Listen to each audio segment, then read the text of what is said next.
this bowl is made of what material and how it helps extraction. So this bowl is made of titanium coating stainless material.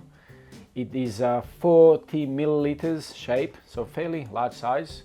And inside we have a gel, and this gel and the water, and this gel helps to speed up the freezing process. So it takes from completely, room temperature, it takes about 1 hour to have this completely frozen. And we found that very beneficial, especially being in a cafe environment. You do want to look at using this rock as many times as possible during the day. However, if you just use it once and then you place it in a freezer, it will obviously take a lot less to refreeze. Depending of how many brews or how many pours you do and the environment temperature, but approximately 10 to 20 minutes the rock will be frozen again. How does this help brewing? Well, for filter coffee we specifically wanted to go as large size as possible to make an impact. Initially we found with the smaller rocks that the liquid will actually not be as cool after second or third pour as we would like to, and this size rock has really helped us to make sure that we can make the cooling effect as best as possible. The reason we've chosen the round rock is not only that it helps with the colder temperature, but also when we start brewing, the rock or the liquid will touch the rock and the liquid will disperse around the rock, which means that this will also help with the effect of capturing more aroma volatiles. So is there a huge difference between brewing with a wet and dry paper filter? And also, is there a particular conical paper filter that you recommend for brewing with the Paragon?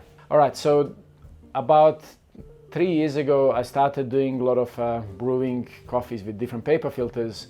And I really wanted to understand when we brew coffee with dry paper filter and a wet paper filter, what are these differences? So I'd made hundreds and hundreds of coffees, one with wet, one with dry. I'd mark underneath in a cup which one is which, mix the cups and taste. And I actually found that we don't necessarily have more papery taste when we use coffee with a dry paper filter. Then I started exploring differences with different quality filters, and I actually started seeing the pattern that there are some positives that we can see in the coffee when we have a dry paper filter as opposed to wet paper filter. So I'm not saying the dry paper filter is better, but in the same time I would encourage you to do your own experiments and see it for yourself. Last couple of years I have been brewing most of my coffees with a dry filter. The filters I am using Cafec and also Hario filters, and in the Cafec range I'm using this particular one. So it's been my favorite one, and with a lot of natural process coffees or heavy carbonic maceration coffees, I've found that dry paper filter as opposed to wet paper filter would give me a little bit more sweetness and more sort of rounder, creamier mouthfeel. Does it pass the squid test? I'm not sure what a squid test is. All right, is Paragon compatible with Hario Switch without the need for adaptations? Whether or not it is compatible out of the box, does the Paragon have equal benefit for steep and release brew like Hario Switch, or is it less effective because when we brew, we are percolating these aromas already and we're losing them during the steeping session? It's a great question. And we have experimented with the percolated methods, how to use the ice rock technique. This is the very new area for us that we have been studying and learning, and we don't really have scientific answers what really happens when we extract chill coffee after the immersion. So as an example, we can make Hario Switch coffee or AeroPress and then press the coffee and then have this liquid to be surrounded with the ice rocks. So we don't necessarily know what's happening scientifically, but in a sensory experience we have found the differences. As an example, the Matt Winton in 2021 in Milan actually won Brewers Cup competition, and in compulsory service with his AeroPress he used extract chilling rocks. And as well as GB Little, a friend from Australia, she won the World AeroPress Championships, and part of her recipe was when she bypassed the AeroPress, she used the rocks to cool this liquid down, and then she obviously added hot water afterwards. Now, in my experience, we actually, we've done a lot of these experiments, and the sensory, we found that coffee is a little bit more round, a bit more sweeter, and just a bit more sort of compact when we extract chill versus we don't extract chill. And we found that it does add benefit, and so we have been working on a new product, a new line, which is Paragon Immersion, which will be looking to have possibly available middle of the year, and we'll looking forward sort of getting into that a lot more deep. All right, how can I brew it without the stand? How can I brew it without the stand? It's a good one. Don't know. So the main reason we made Paragon as it is because it gives us the flexibility to decide how long you want to be extract chilling. And brewing this without the stand, or possibly just purchasing the rock and placing the rock over the cup, will not give us that flexibility. But of course you can do it, and it's a good pathway for you to see, are you seeing any differences with regular brewing or extract chilling. And if you think you're enjoying the results, then you can kind of enter this whole new world of extract chilling by possibly giving you flexibility of enjoying the Paragon, so you can decide what aromas you want to capture and what aromas you don't want to capture by having this device. There were several questions about distributors and where they can buy them from. Feel free to go on Nucleus website, and over there you'll be able to find out most of our distributors. And if you are in the country where there's no particular distributor, please feel free to reach out to us, and we'll be able to point you to the right direction where you can buy your units. What is a measurable difference? I understand that it does what it does and how it does it, but let me give you a scenario. Let's say I have Ethiopian Guji Grade 1. I know what it tastes like with the standard V60. So what it will do to coffee, and what can I tell to my customers what to expect. So this is one of the slides that can demonstrate that. So this time we've done the measurements with the Irish Estate coffee, and here at the bottom you'll see all of the different groups of aroma volatiles, and on top there you'll see the increase of aroma volatiles, and this line here just represents no chilling, so just normal filter brewing. We've chilled the first two pours with this light green color, and the entire brew with the darker green color. And you can see the measurable differences that in this particular case, some volatiles we have increase of about 15%. In some other coffees we have also measured the increase of 20, 25 and up to 40% with a few aroma volatile compounds. Now this aroma volatile compounds on this side, they are the sort of the lighter ones and the ones that we can extract easier, and they are the ones that we get in the first part of the extraction. After talking to Samo and the Professor Jahan, we've learned that most of the fruity aroma volatile compounds belong to this category. They have a low intensity but a big impact, so we extract them at the beginning. And this is one of the reasons why we made the Paragon as it is, because you can choose what sort of group of aroma volatiles you want to extract and encourage further, and when you don't want to, then you can sort of put it on the side. But also these are the heavier ones that we get towards the end of the extraction.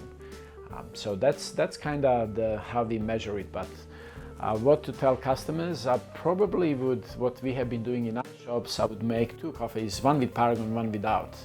But before we do that, obviously we would find the best recipe, how we can highlight that coffee in the best possible way. As an example, like your Guji coffee, Ethiopian coffee, if you want to encourage these extra berry notes and the characters and the florals, I would extract chill 2 pours, I would extract chill the entire brew, and I would do reference, just like what we've done here. and completely, taste them blindly, see what notes you prefer, what textures you prefer, and the overall expression. I'd encourage you to sort of enjoy that coffee from hot, warm to cool, because differences will be even more significant when coffee cools down, and pick the recipe that you like and communicate that from the sensory perspective. Obviously, customers don't really need to know the science of the coffee. All they wanted to do is to enjoy the coffee and to see how they can, best connect that coffee with the story and that we tell them. So I would not be, discussing the science, but mostly sensory taste and sensory difference in the taste that, obviously you and your team experience in your environment. All right, meta-analysis of multiple studies into what you're claiming are likely more creditable than the one study where the database does not full line up to your claims. Yeah, great comment. So far in last 3 years we have done studies with the espresso coffees, and with the espresso coffees we've done studies with Eugenioides as well as a washed Ethiopian process. And now to do these studies it takes a lot of time, a lot of energy, and a lot of people involved.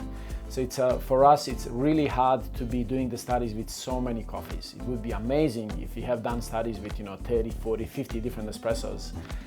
But at the moment we have done it with 2, and this has given us a confidence with the studies that we do have difference in aroma volatiles, and by using different applications, whether we are extract chilling entire brew or half brew, we now understand that it does make a difference, and not every time that extract chilling the entire brew is better. So that's what we can comfortably say. This has given us a confidence to actually do the similar studies with the filter brewing. With the filter brewing, we've done the studies with 2 coffees. One is from Panama and one is from Kenya. And we've seen the similar tendencies, that we are increasing aroma volatiles in some coffees and in some volatiles 5%, 10%, 20%, and with a few volatiles up to 40%.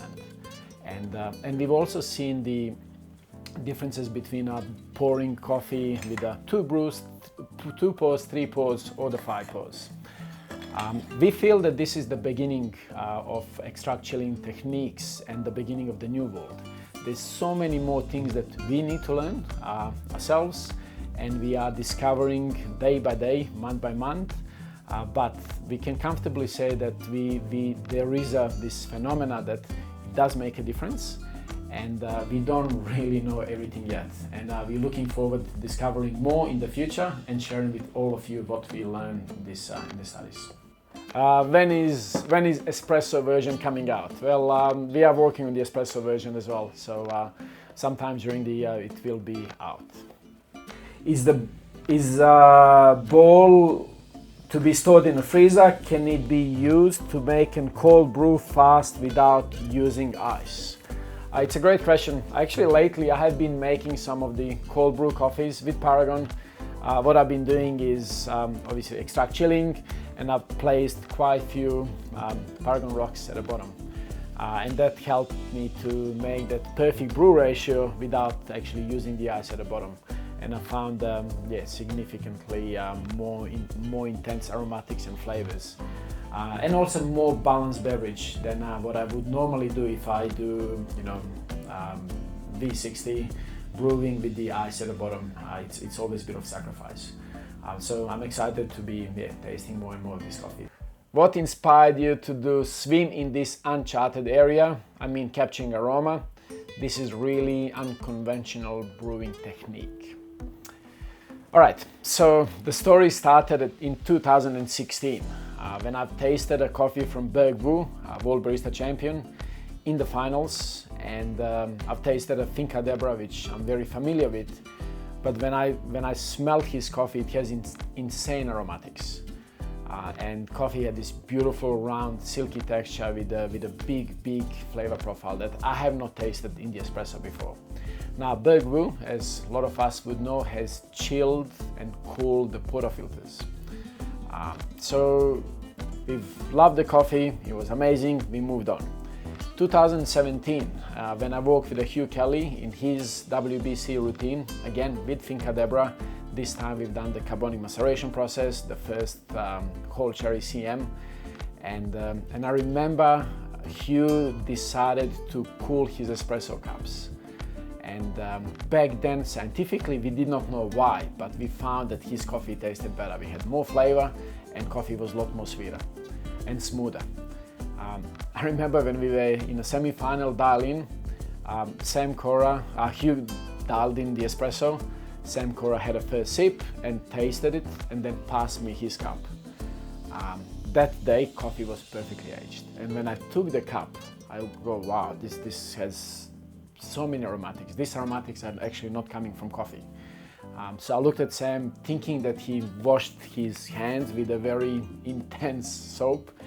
And I said to Sam, man, you should not be washing your hands with this crazy aromatic soap. Like, this is not acceptable. And he goes, I did not. I said, yes, you did. And then someone else tasted the coffee, one of our friends, coffee professionals, and they started smelling the coffee and then smelling the hands. At that time, we thought that the reason why coffee is so aromatic and so intense is because of the process, also the way Hugh worked with the coffee, not really paying attention that this cool cup has done something to the aromatics. Back in 2021, during the COVID, I spent a lot of time talking with Professor Jahan and seeing what experiments we can do in order to make coffee better. You know, not being on farms and not being able to travel, being stuck in my home, brewing a lot of coffees, my mind was going crazy. So we started talking a lot, and we actually started talking about aroma volatile compounds and sharing the experiences and some of the studies that Professor has done with how temperature is impacting aroma volatile compounds. And conversation obviously went very deep. And the following day, I had the idea to actually start experimenting with this extract chilling technique. We found some random cups, we put them in a freezer, we froze them, and then we were pouring the liquid, espresso liquid and the filter liquid underneath of these frozen cups. And then, of course, idea evolved more and more to see what we have today. But that's how it all started. Why is this expensive thing necessary? I'd love to ask you a question. How deep do you want to go to make coffee as perfect as possible? At the end of the day, I personally, one of the main reasons why I do coffee is I love innovation. I love chasing that perfect coffee. That idea of chasing that perfect coffee has driven me to go to the coffee farms, to even purchase and be the coffee farm owner myself, so I can do more research and development on a farm level. I've been lucky enough to collaborate with San Remo coffee machines, to sort of work with them to see how we can continue chasing that perfect cup through the espresso machines. And also obviously lucky enough to be collaborating with Zurich University in the last few years. And we know that different shape cups would make a difference, different crafts, and now also extract chilling technique. With the extract chilling technique, with the studies we have done, we've learned that it does make a difference in a coffee. It does increase aroma volatile compounds. We've been doing these studies for the last 2.5 years, and we can comfortably say that it makes a difference. Our goal is to preserve more aroma volatiles, where it be more beneficial after completing the extract chilling process to move the device back to the craft or not to any aromatics escape. I think it's a great question, and as I mentioned earlier, there's so many more things that we need to study here with the extract chilling technique. So my answer is I actually don't know. Now what we've studied so far is the post-extraction technique. So after the extraction, immediately cooling the beverage. And this is what we have been concentrating on for the last several years, understanding the science of that and also the sensory taste. However, if we extract chill the first 2 pours and then we immediately decide to put this V60 directly against the craft, what happens? I'm not sure. Let's explore. That was awesome.